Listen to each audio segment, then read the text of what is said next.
I want to give a huge thank you to BetterHelp for sponsoring this episode. Therapy isn't something to run away from, it's a vessel to run towards. BetterHelp is the world's largest therapy service, and it's 100% online, so break out your comfies. With BetterHelp, you can tap into a network of over 30,000 licensed and experienced therapists who can help you with a wide range of issues. To get started, you just answer a few questions about your needs and preferences in therapy. That way, BetterHelp can match you with the right therapist from their network. Then you talk to your therapist however you feel comfortable, whether it's via text, chat, phone, or video call. You can message your therapist at any time. Anytime.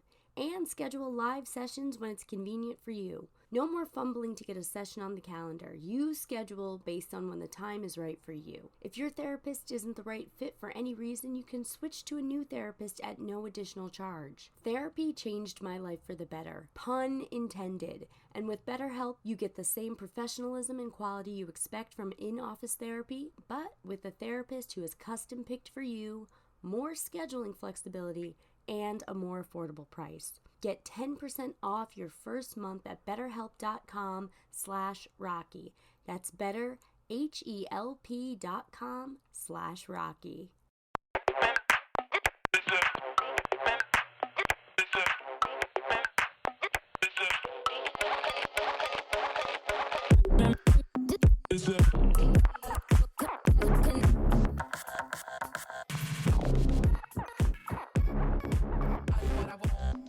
Wow, look at you, my favorite listener, listening once again to the podcast where the party don't stop. The podcast that at the podcast dance party, this podcast is always doing the moonwalk. Look at you, starting the week so fresh and so clean, you got stopped on the street because someone thought you were an Outkast song. Look at you, multitasking because AI isn't all the way there yet. If you aren't at work right now, if you aren't building furniture or driving, I want you to stop what you're doing. That's right. Go sit down, go lie down, put your feet up because you're in for a treat, baby. We're going to play a little game. This has never been done before on Wild Nights, so strap on. The game is Would You Rather. If you don't know how Would You Rather works, it's very easy. I'm going to tell you two scenarios. Would you rather do this or would you rather do that? Feel free to pause and think about your answer if you want to play along, or you can just let it play and I'll tell you the right answer. Because in Would You Rather, there's always a right answer. Let's play, shall we? Would you rather be at the beach for 5 hours and the entire time there are 4 seagulls chilling at the side of your blanket? They aren't bothering you, they're not eating your food, but they might be staring at it. They're going to leave you alone, but they're still birds and they're still going to be sitting there. They're birds, they know not what they do. Or, after a long day, you're about to go to sleep. You lift up your covers, and there, staring you dead in the eyes, is a raccoon in your bed. It screams when it sees you, and then it disappears into the air. But no one believes that it happened. Ever. The correct answer is birds. Raccoons chill in the dumpsters for sport, bruv. The birds have houses on the beach, and you are the company you keep. Would you rather have sex in the window in the middle of the day on a very busy street? Your boss drives by, and they haven't gotten laid in 6 years. They're pissed. You look down at your phone, which you should never do while you're banging, by the way. What the fuck is wrong with you? And it's an angry face emoji with the text, "We need to talk," under it. You know you're getting fired on Monday, but boy, oh boy, was that bang sesh worth it. Or would you rather sleep with your boss for the promotion you've always wanted? But there are 2 catches. 1, you'll get the promotion, but everyone in the office finds out how you got it. And the second catch is your boss is ugly. Ugly to you, everyone is beautiful to someone. You heard Christina. This is tough because who was I banging in the window, you know? And with the promotion, how old are you in this scenario? Because if you're older, then maybe the promotion is simply the smarter move economically. That one's tough. Would you rather have one spontaneous acid trip on deck to pop up on you at any time for the remainder of your life, lasting 12 hours, and you have no control over when it's going to hit you? Could be any moment for the rest of your life. Or would you rather spend one night in the deep woods with nothing but the clothes on your back. And you have to do the deep woods trip within the next year. What am I going to do? Sleep in the woods like a fucking bear? Just give me the tab.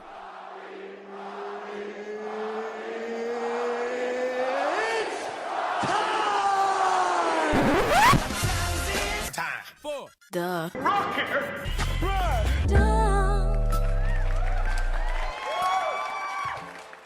Welcome to the Rocky Rundown, where you get to learn a little bit about my week. Party God Squad, hello. Did you have a good week? I hope you got that ass.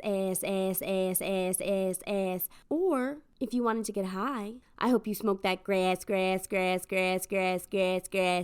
Or, if you drove a car, I hope you didn't run out of gas. That was goofy. I'm a goof. What do you expect? This show is goofy. I'm goofy. So strap on, cowboy. We are getting goofy over here.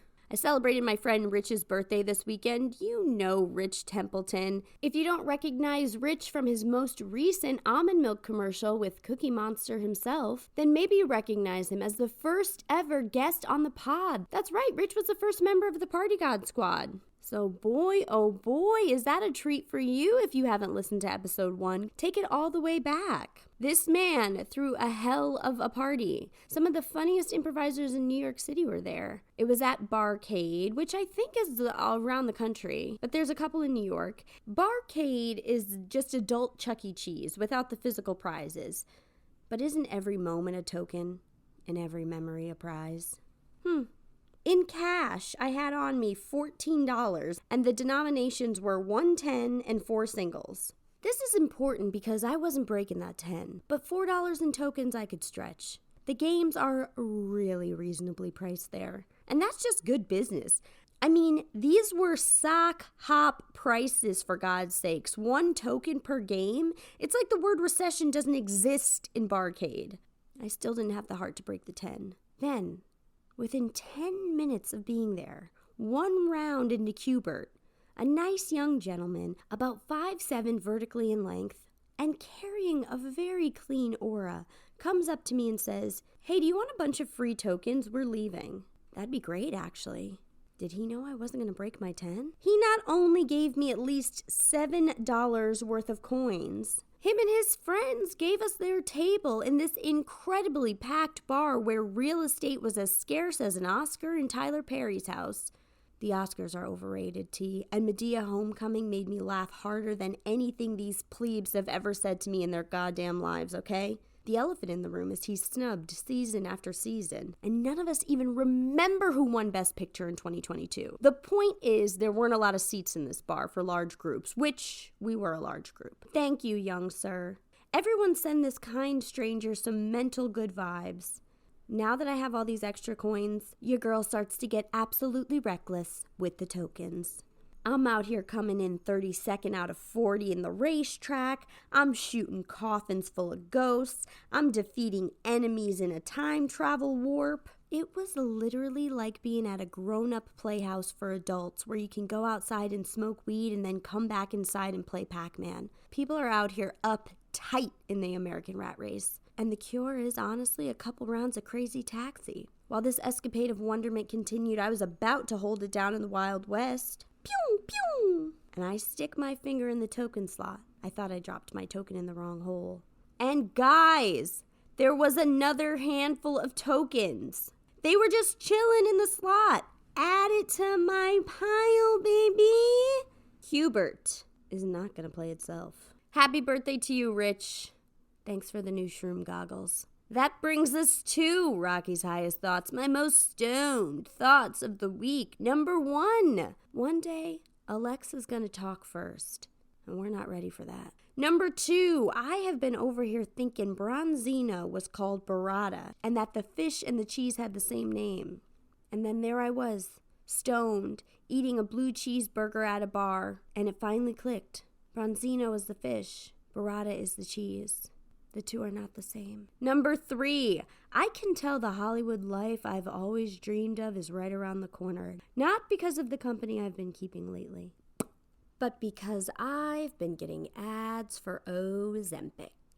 And number 4, maybe one day when it's all over in those last moments we'll say to ourselves, Instagram wasn't so bad. My guest this week is comedian Liz Glazer. Liz is an absolutely hilarious comedian, a fantastic storyteller, and she was just featured in the New York Times for her newest comedy special, A Very Particular Experience. Liz's wild word was ayahuasca, so call the shaman, baby. We're about to be enlightened. If you haven't done so already, please like, share, and subscribe to the podcast. You can follow me at Wild Nights with Rocky on TikTok and Instagram, at Wild Nights Pod on Twitter. If you want to watch extended interviews with all of my guests, please subscribe on YouTube. You can support the show by joining my Patreon for $2 or $5 a month. A big thank you and a future thank you to everyone who's written and everyone who will write a review when this episode is over. It really does make a difference. And now, please enjoy my Wild Nights conversation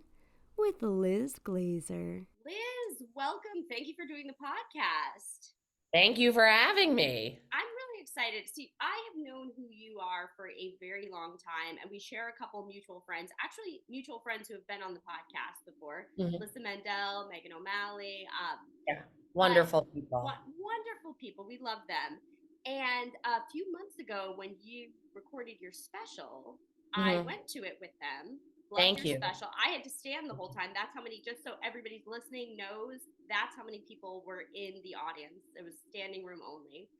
It was incredible, heartfelt, hysterical. There's so many emotions. I loved it.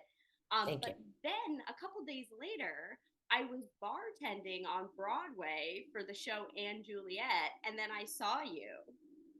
Which was like, I mean, honestly, the show was great. And I was like, that was such a wonderfully cool moment. First of all, I was very happy to meet you and to know of our mutual friend connections, etc. And also I was like, this show's the best because I was like recognized from doing comedy. And that was like, I recognize that that's like an egocentric moment. And I really try, and I think that this is part of a larger project of mine, to anytime anything is exciting because it's ego exciting, to kind of be like, okay, like enough, because it's not the point, but it was exciting and cool. But mostly I am excited that like we met in that moment. And also the way that we met in that moment was particularly exciting to me in that moment, having just recorded, etc. So I had known who you were for a while, but I'm not sure if I hadn't gone to the recording, if I would have said something. I've known you from around the comedy community, but I don't know if I would have said something had I not gone to your recording. I might have been like, oh, that's Liz Glazer, but she doesn't know who I am, so I'll just leave her alone. But because it had just been 2 or 3 days prior, it was and it was so busy afterwards. There was no like intro after, and I think you were doing another special right after. There was no intro, so I'm a very, not to be like woo woo, but I am woo woo. I'm a very spiritual person. I'm very I'm very energy centric. I like to stay really, really into my energy. I like to check in with my energy every day, do some meditations, things like that. So I thought that was a very kismet way for us to have it felt the same. Yeah, for me too. And so how many times are you like meditating? What are you doing to meditate? Today I meditated for an hour and 10 minutes. Wow. Yeah. Today I meditated. I'm doing a very specific meditation track right now. Well, I guess I had meditated for an hour and 20 minutes because I did, which a couple people in my life will just say is a morning nap, but it's not. It was literally a meditation. So I'm doing these like very specific meditations right now, and then I'll do like 2 5-minute meditations that are unrelated. They're all guided, but they're unrelated. They're like more just like regular meditations, which no meditation shaming, but they're more no, I was just curious. So, in the realm of energy, in the realm of everything, I'm a big proponent of mushrooms and psilocybin. But the one thing I have not tried before is ayahuasca. Oh, yeah. Um, so Liz's wild word was ayahuasca. So Liz, I am dying to hear your story. There's so many different ayahuasca stories out there. And I don't believe I've had anyone tell one on the show. So you might be my Oh, first. good. So Oh, please. that makes me feel happy. I always like to contribute and feel like I'm helping with the overall arc of someone's show. You are. Truly. You are. Yeah. So take us So, into your wild night ayahuasca, Liz. I mean, basically, I've only done it once. I've only done ayahuasca once, and I did it with a friend, my friend Mike, who has done ayahuasca before and since, and he and I met, and he was basically like, "Hey, would you want to do this?" And I was looking for an opportunity to do it. I remember I canceled a flight because I thought I might have done it like maybe 4 years prior to the day that I ended up doing it. Right. But that time, 4 years before, I didn't do it because, like, whoever my friend was then, who I was like, well, maybe I could tag along and do Right. it, Right. the shaman or the whoever who was leading everyone through it was like, yeah, no, we can't include your friend. And Yeah. so then I was just in Reno for an extra night or something. Okay. But I was there to see Joan Rivers, not Oh, personally, but on in a show, right. although I did meet her Oh there. my God. Um yeah, because I wanted to and because I like waited for her car to come back to this hotel in Reno and gave her a creepy note with like how much I love her and my phone number and also a Pellegrino seltzer Does she that I love bought. Pellegrino or did she love Pellegrino? You know, I was like going on and on about like, well, I bought you the, and then she's like, I'll take the seltzer because she had Yeah. just been like on a plane, and it's like what Jewish woman getting off a plane is not gonna love a seltzer. Yeah. I was going on about how it's sealed so I couldn't poison it, like as though I was gonna poison it, Yeah, God yeah, yeah. forbid. But anyway, so so that was the interaction. But then years later I met my friend Mike, and he was like, I'm doing this ayahuasca ceremony, would you want to come? And I said, yeah. Because that felt not like kismet because it wasn't like Yeah. the next day or anything like that, but I was looking for an opportunity, and then it arose. And it was in like a not like, but it was a Pilates studio in Greenpoint, Brooklyn. Oh my um goodness. I was wondering, I would have asked, but I was wondering if you yeah, flew elsewhere or if you did no, it on home base. Okay, so it was in Greenpoint. yeah, it was in Brooklyn, and in this studio where probably like hours after we were all in this, place barfing and Yeah. whatevering, moms before or after carpool are going to get toned, in this Wow. place. And so basically, I mean, so at that time, I I was seeing this woman. I got to give her a fake name. Oh, yes, Um, we protect the innocent and the not so innocent on the show, so please give her a fake name. Go ahead. yeah, I mean, whatever. We'll call her whatever. Whatever. So I was seeing her. Okay, I'm terrible with fake names because at Okay. some point I'm gonna say the name, and I don't What want. about Wendy? Does that work, or is there someone Sure, Wendy? fine. Wendy. I'm happy Okay. to take your suggestion. Okay. Okay. So, so anyway, I mean, if I ever write a television show, there's got to be somebody who just changes all the names before Oh, we go please live. hire me for that. I would love Yeah, that like job. just that, because I find it so hard to do, and I know it's just whatever her Yeah. name. No, I'm kidding. So anyway, Wendy, as we'll call her. So um, we were, I think seeing each other is an apt term, because Gotcha. what I mean specifically is we met at this place called Paul's, which may or may not exist anymore. And it was like this really fun but place. It was in the Roxy Hotel, the Oh, Tribeca, okay. Yes, whatever. yes, yes. You know what I'm talking about? It's Yes. like a really like, Swanky. yeah, Yeah. place where I couldn't get in, but I hung out at the time with like very beautiful people who Okay. could get in, and they knew I was friends with them. So they're like, fine, you too. Oh, Okay. gotcha, gotcha. So anyway, so I was going there and I met this woman, Wendy, and we would like hook up sometimes, like in the bathroom or whatever it was. And she and I mean, we were like doing drugs at the time. Mhm. And I would say I was like less of a drug doer in general, Right. but more of a drug doer in those situations. Yeah. Whereas I believe that she was more of a drug doer in general, which I say because I think it accounts for why she was mean to me. Okay, And yeah, she that was makes mean to sense. me, right.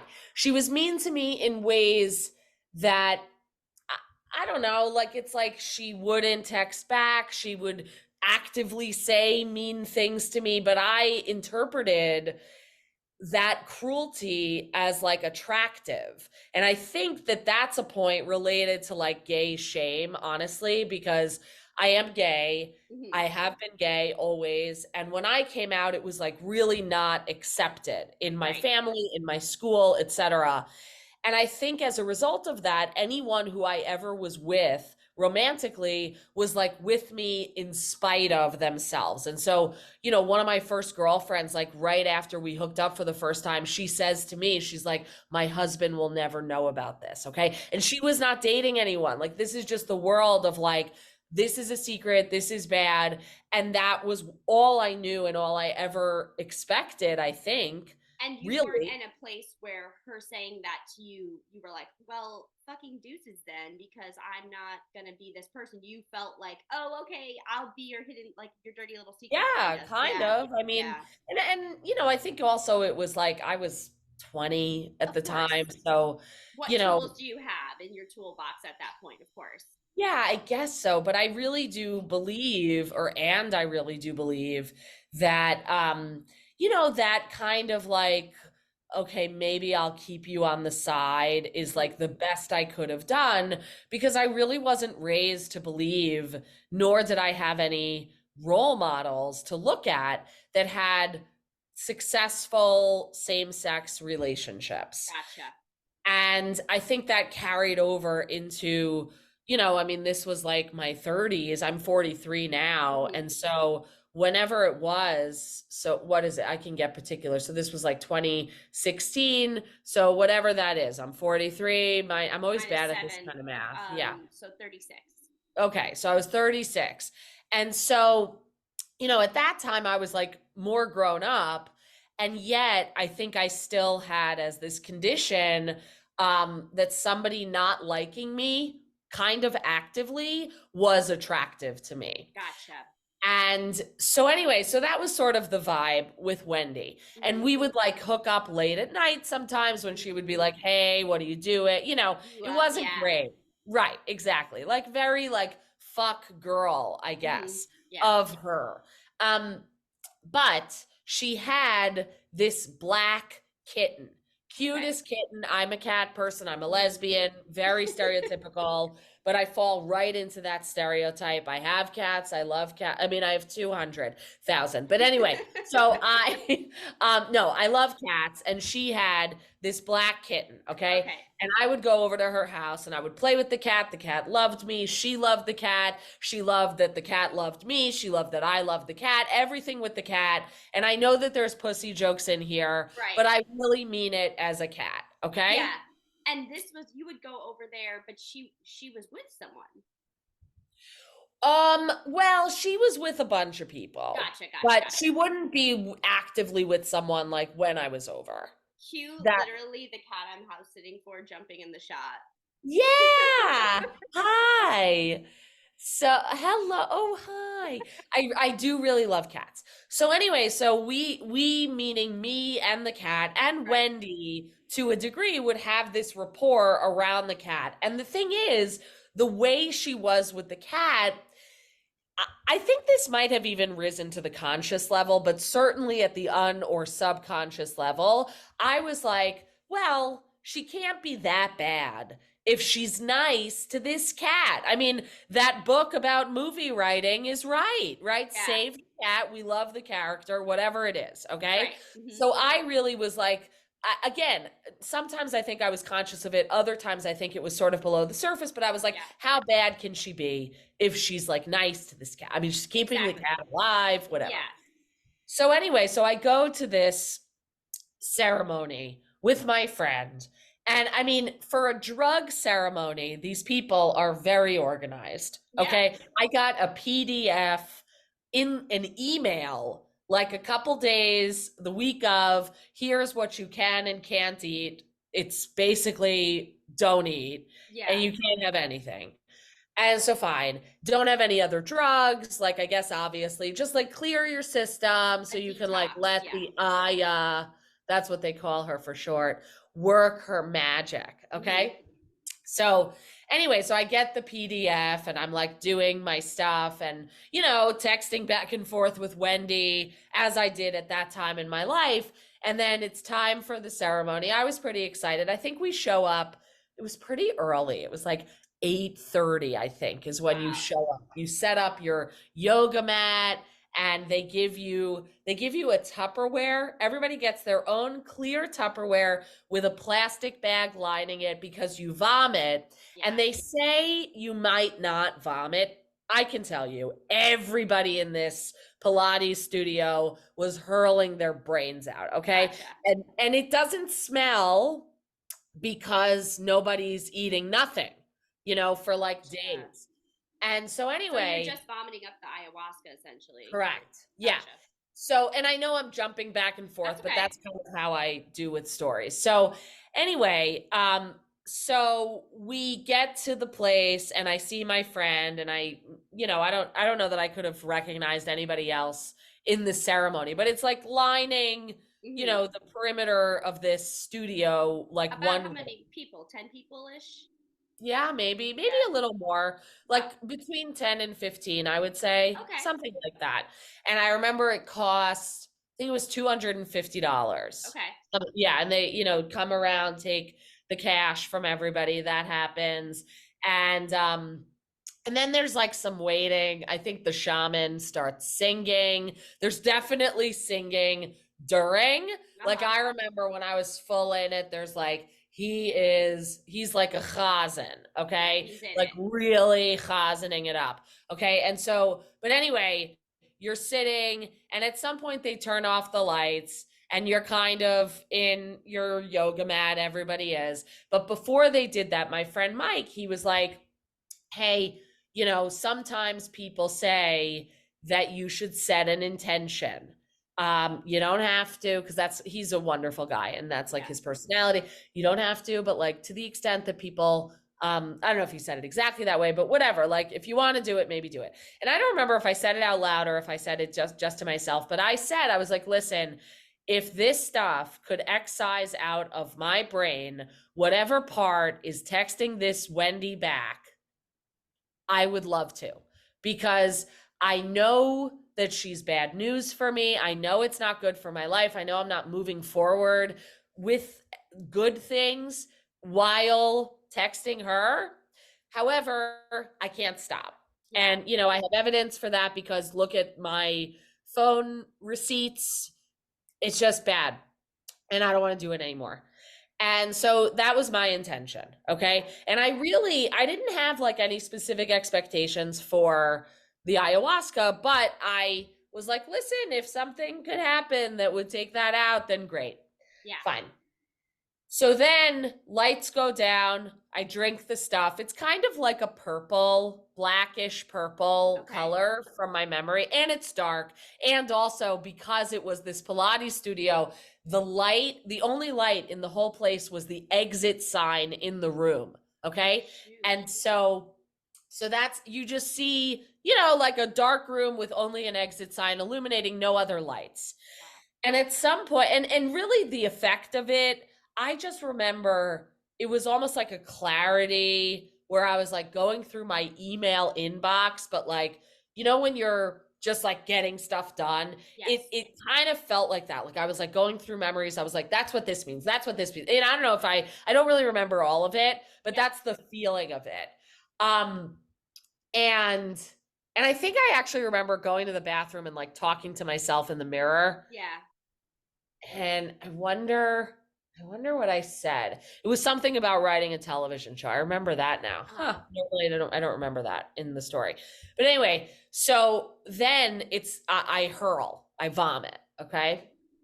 And I look down at the Tupperware with the bag lining the Tupperware, and it's clear, and the only light is that exit sign. And I look down in the Tupperware, and the shape of it was the shape of this black cat, her cat. And it was such a wonderful moment because I can't remember if it was then or the next day. I think it was probably the next day that I suppose, processed that perhaps like the meaning I took from it was if you have to go to like this third level association somebody has with someone to know that they're a nice person, a kind person, good for you, just don't. Vomit that out, vomit that person out of your life. If you have to find justifications. Right. Yeah. And I did, and I never called or texted her again after that experience, after that ayahuasca trip. I've also never done ayahuasca again. I'm sober now, but I'm not the kind of sober where I hate drugs. I'm the kind of sober where I'm like, I love drugs. And I know that they're not like, I'm not good with drugs. Like drugs are not for me. Yeah. Okay. But I can appreciate, I feel like I never would start certain projects if not for drugs, but I also would never finish them because of drugs. And so I don't mean ayahuasca specifically. No. Mostly for me, it was weed that fell into that category. But, you know, and I'm just not great on drugs, I think. Yeah, but and you know that about yourself. I guess, yeah. I mean, to the extent that I know myself. But anyway, so this was a great moment. And I suppose, you know, you asked for wild nights, and I'm giving you, I was sitting in a Pilates studio just learning about myself. But that really was what happened. And I never texted her again. Now, did she end up ever texting you? I don't know. Yeah. Because I blocked her. Wow. Oh, yeah. I block with ease and readiness. Wow. Yeah, because, and that's like, I've gone to Debtors Anonymous, but also Sex and Love Addicts Anonymous. And I know you're not supposed to say, and I don't mean to say it to like upend the rules, but to the extent that it matters, like I was like, not Debtors, I did more in depth, but with Sex and Love Addicts Anonymous, I wasn't like, and as I'm saying this, I'm not trying to disassociate myself with problems. Like I'll have all the problems, like ascribe whatever anyone wants to me. But it was more that it was almost like a class on how to deal with, for me, what was like a kind of relationship obsessiveness. Like I was like a puppy dog at the ready to love whoever. Yeah. And I think with my wife, who, I mean, I've been married now for like 3 years. We've been together like 6 years. I've been in a relationship a while. That's been great. Like you find the person who's great for you, hopefully. But like, you know, for a lot of Brooklyn lesbians for a good long while in my 30s, it was not great. I was like, you know, the person who would fall in love with you after like 3 seconds and whatever. Because I was looking for that. Yes. And I have two things to say about that. One, you said you've been with your wife for 6 years. That actually tracked for a great timeline of the 7 years ago, having done all of that, and then having, you know, so you made space for her. You made space for her, and then this wonderful thing came from it. And we didn't meet right after. There was a little bit of time, but yeah, you're right. Sorry, go back. You had space for her after the ayahuasca experience, and I think that's fair. Yeah. Yeah. And the other thing is, I'm familiar with Love Addicts Anonymous because I listen to a podcast where the host is very open about her going to Oh. that. Um, but I don't know what Debtors is. Oh, so Debtors Anonymous is like they're all rooted in AA. So Okay, yeah. Alcoholics Anonymous is like the original Mm-hmm. band. Yeah. And then they've got They've got these other like touring companies. yeah, exactly. And so all of the other like offshoots basically take the big book, which is the Mm-hmm. Alcoholics Anonymous like Bible, Yeah. and they suit it to their language and their issues. And so I found Debtors Anonymous because what I would do, this was like, I don't know, in the like the early 2010s. Mm-hmm. I never know how to use the word aughts, so I'm like not going to use it because I don't know what it exactly means. Ought? Like when people like the early aughts, like the early 2000s, I've I'm like, never what? heard that either. Liz, you're teaching me so much. Oh, people say it, but I don't take it from me because Okay. I really don't know what I don't know what it means. But that's why I was saying that. So, something like, when I was like an early adult, Okay. I got into these like levels of credit card debt that were kind of scary but sort of manageable. Like I Yeah. could get out of them, but it would take a sort Longer. of Herculean effort. Yeah. And I did it like 2 or 3 times before I was like, this is like a problem and I don't think it's going to get better on its own. I wonder, Google, is there Alcoholics Anonymous, but for debt? And there is. And it's called Debtors Anonymous. And so I was like, okay, like it was so great because I didn't want to invent the thing. I wanted it Yeah. to exist. And Yeah. I love when Google is like, no, no, it's here. And so then I started going to those meetings. I eventually got out of debt. I stopped using credit cards, which I don't use credit cards now. And, it was great. It's a great program. Yeah. And and if anyone is like having trouble with money, go to Go Debtors to Anonymous. yeah, Like if go. you want to, because it's free and it's great. Yeah. But a lot of the Debtors Anonymous population are also sober because they were in AA and then went to Debtors Anonymous, and or they're in Sex and Love Addicts Anonymous Mm-hmm. because that's another kind of like they call them like the graduate level programs within AA. I don't know if that's entirely true because for me, I went in through Debtors Anonymous because that was my issue. Yeah, And yeah. then I sort of found the other issues because they were like less loud at the time. So I don't know if I agree that it's like advanced or not advanced or whatever it is. Right. But people do say that, like that SLAA is like the PhD of AA. I don't Got know. it. Whatever. I don't really take too hard a position on any of this stuff, but I do find it valuable.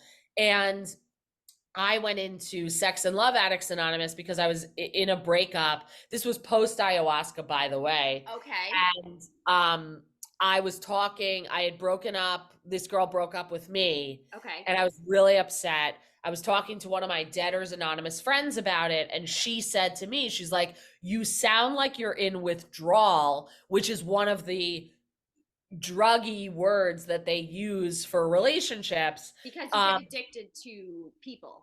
We Yeah, get addicted and to people.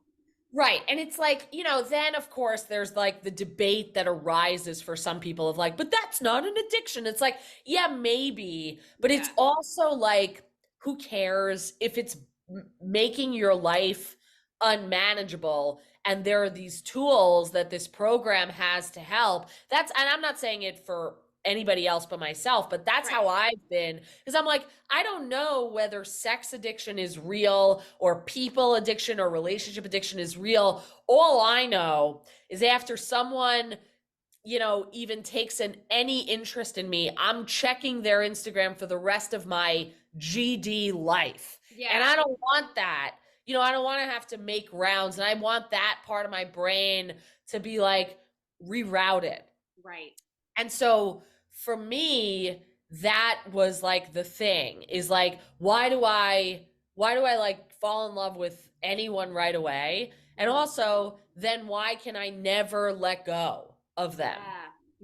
And that was the stuff that like going into Sex and Love Addicts Anonymous like really helped me with, because the first meeting I was at was a woman was sharing about like looking up people online. And I was like, I thought that was like breathing, that everybody just had That to that's endure this. normal. Yeah.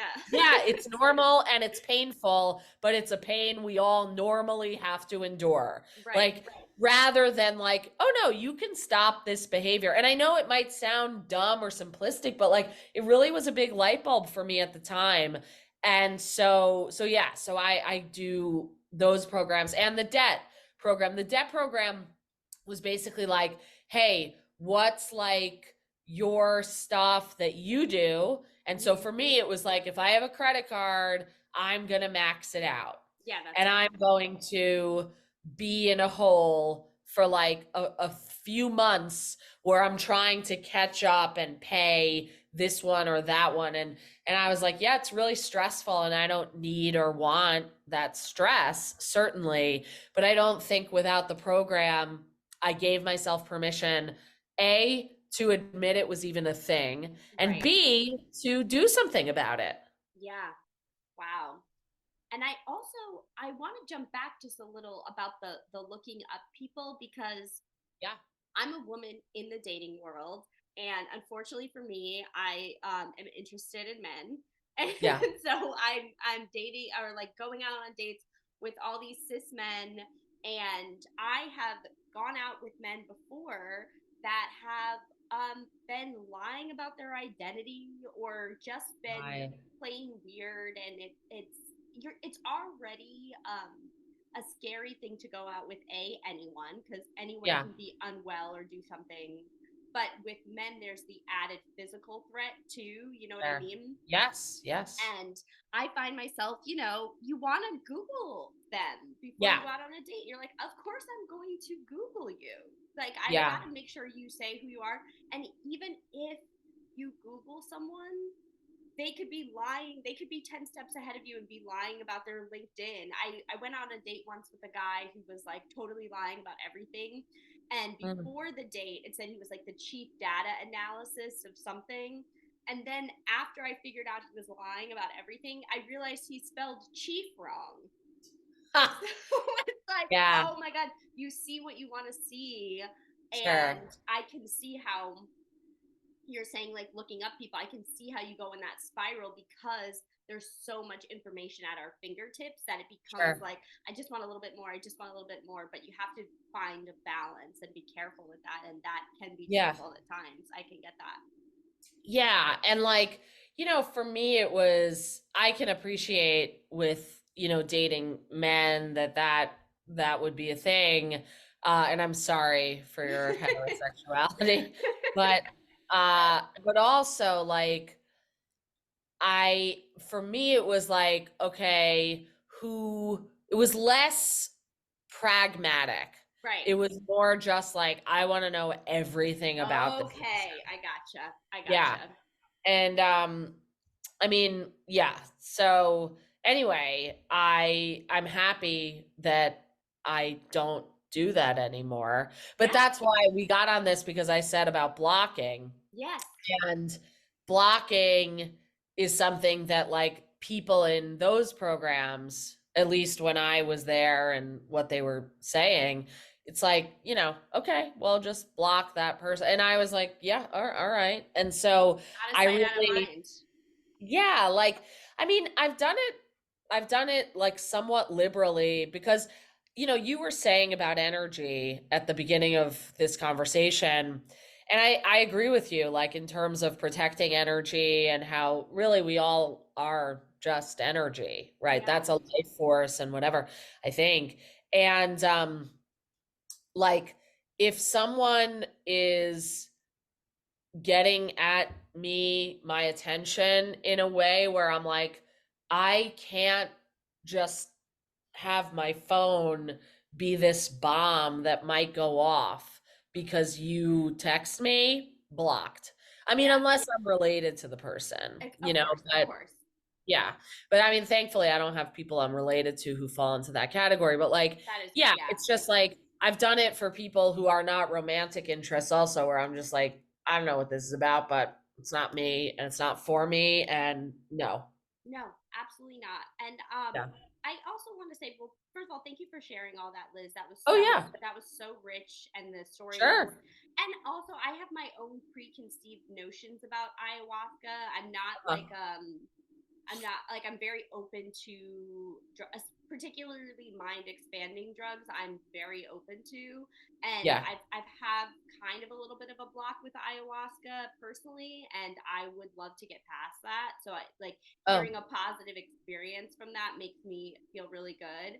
But I also wanted to ask you because you're such a hilarious comedian and you've thank had you. such a rich comedy career thus far that's only getting bigger and better. Mm. One thing I wanted to ask you, you've gone on tour with Maria Bamford before, correct? Or Well, I've opened for her when she's been closer to me.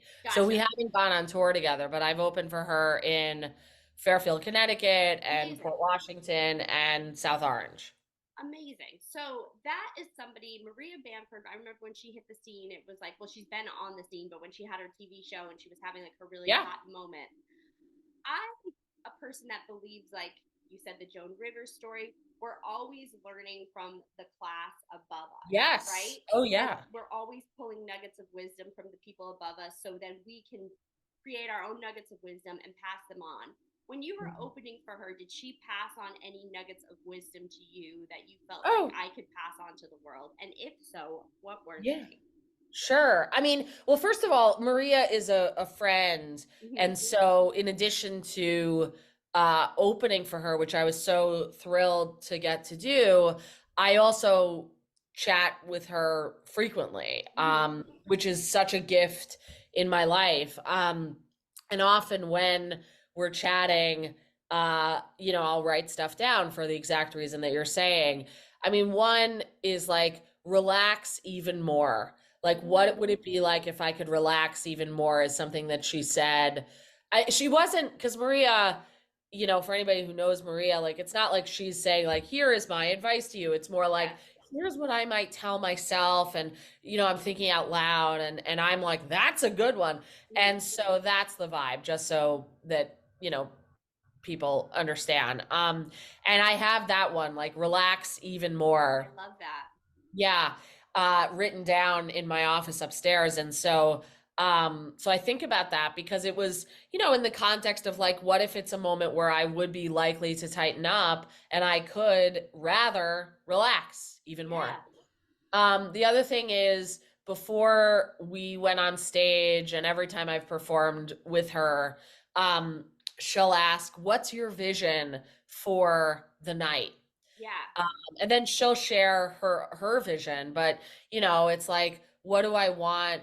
What do I see going well?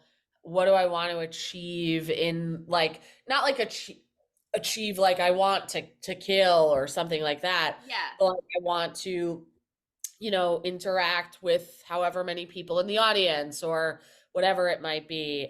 So that's something that I learn, is like taking a moment to have a vision for what's to come. Um, and I like threes because we like threes. We like threes. Um, so I'm trying to think of another one.